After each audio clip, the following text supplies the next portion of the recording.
This channel is supported by Truefire. Truefire is an online library enough, you can get the Truefire All Access Pass for as cheap as they ever do it, the $99 thing. So just jump and do that if you're looking for the best price that you can get Truefire All Access for. Okay, so I opened this from Fender on Thursday, right? So definitely take this with a pinch of salt. This is a guitar that's been sent to me, but I'll tell you everything I found about the guitar over the sort of coming few weeks, probably, because I'll probably, you know how honeymoon periods work and all that sort of stuff. So anyway, so this is the rather brilliantly named Fender American Ultra Luxe Vintage 60s Stratocaster. I've done a video already on kind of very first impressions. In that video, I kind of explained that you should really think of this as a Fender Ultra. That is kind of like the starting point for it. Modern style, you know, neck join. The more modern style D neck, which is sort of, I would say, a bit wider and a bit thinner than, you know, like a 60s Strat neck type, certainly a 50s type. So if you're looking for a chunkier neck, then this is obviously not the guitar for you.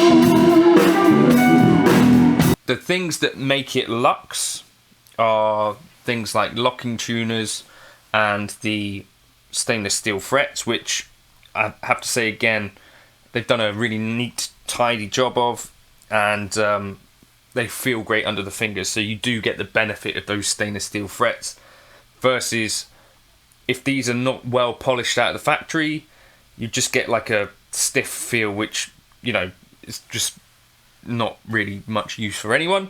I really like the feel of these knobs, but yeah, they slightly rubberized and they just feel fantastic when you're actually playing the gig and that sort of thing, so that's a great thing. Tuning stability, obviously over the sort of 2-hour gig period, that's where you could start to find out, oh well, this guitar doesn't stay in tune or anything. Nothing to report on that, stayed in tune really well, so again, fantastic. I was using, I find, if I do have a Strat trem there, I do tend to use it, just for like a little bit of like pretty wobble, is what I might call it. So again, that was impressive. The lumen laid dots, I didn't really notice doing much, so that's one sort of question mark for me, because they don't actually look particularly lumen lay when you look at them. But maybe I need to charge them up or something.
here's the thing that surprised me, because for me, and if you're at all familiar with the bollocks that I talk about on this channel, one of the things that I've kind of thought I was comfortable with, and I guess here's the real thing, it's like, this is my K-line Springfield, which obviously looks similar, but the neck on here is kind of more chunky. I've got it strung up with 10s. Otherwise, other than the 6-point trem, mostly it's going to look and feel like a Strat, but this is definitely more vintage-ish style with the chunkier neck. Now, I thought that I was going to maybe have to change strings on this, and I'm glad that I didn't, because normally I find 9s a little bit too slinky. But recently I've been gigging that Les Paul standard. It's not a Les Paul standard, the K-Line KL59, and I've done a few videos, you know, kind of being surprised about how much I like the feeling of playing that Les Paul live. I've got that strung with 10s. I'll flash up for you the tension relative of like a Les Paul with 10s versus a Strat with 9s, because I've got a feeling that they're going to be maybe sort of similar. And I think, having actually done the gig with the guitar and felt what it was like to gig a Strat on 9s, I'm sort of tempted to certainly consider staying with 9s, or in the longer run go up to 9.5 gauge. On the PRS Silver Sky, I did have some 9.5 gauge. That was the first time that I tried these with D'Addario. But I'm thinking just like 10s on a Strat for me, after going from the K-Line Les Paul style Gibson scale length, just feels right. And honestly as well, what I'm noticing more than anything is that, like, looking at what it looks like, it feels like to play this guitar, it certainly doesn't look to my hands like I'm struggling. Whereas sometimes when I watch myself playing a Strat with 10s live, things like bends, occasionally it's just like, well, those are not quite getting there. And I wonder if maybe 9s or 9.5s might actually be a gauge that suits me better live. And also just noticing that although in my hand this neck shape feels a little on the skinnier side than I'd prefer, if when I look at the results it actually seems like when I watch the footage back, it seems to suit me pretty well. Let's just turn this on.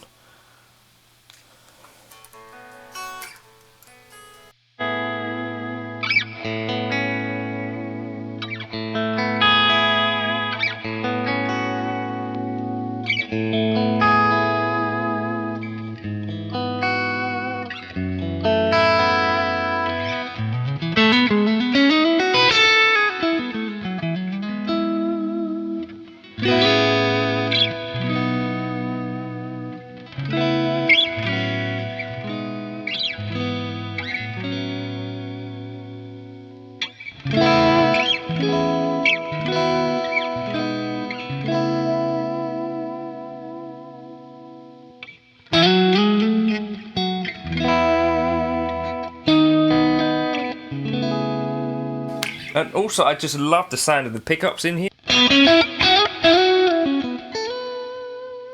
Impressive, I think.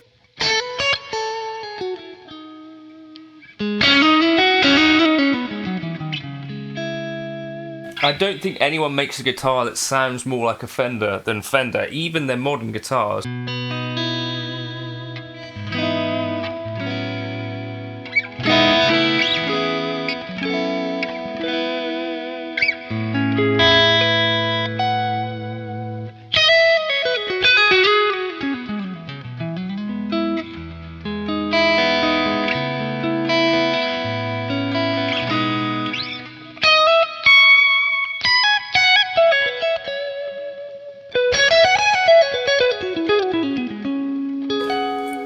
Yeah, so I didn't think a Fender Ultra would suit me, really. But also, another thing that I found,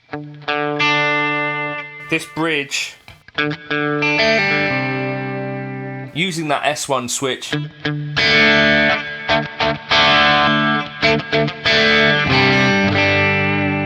for that kind of telly sound, actually was kind of useful, particularly for like Sweet Home Alabama.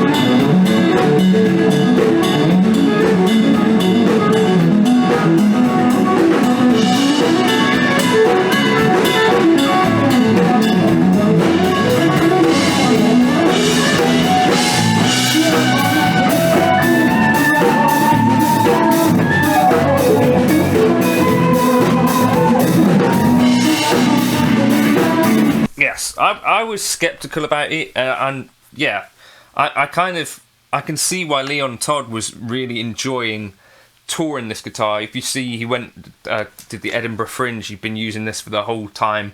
I think also over time, where like the body starts to get a few more knocks, but your frets stay kind of pristine for a bit longer. I think these guitars might actually be, I don't know, even more impressive than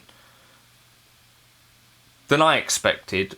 So I was expecting for this kind of money, you'd have to have a really good guitar, I think, to get people to part with that kind of money, like $3,000 in the UK. People are going to really have to connect with that as an idea, particularly at the moment.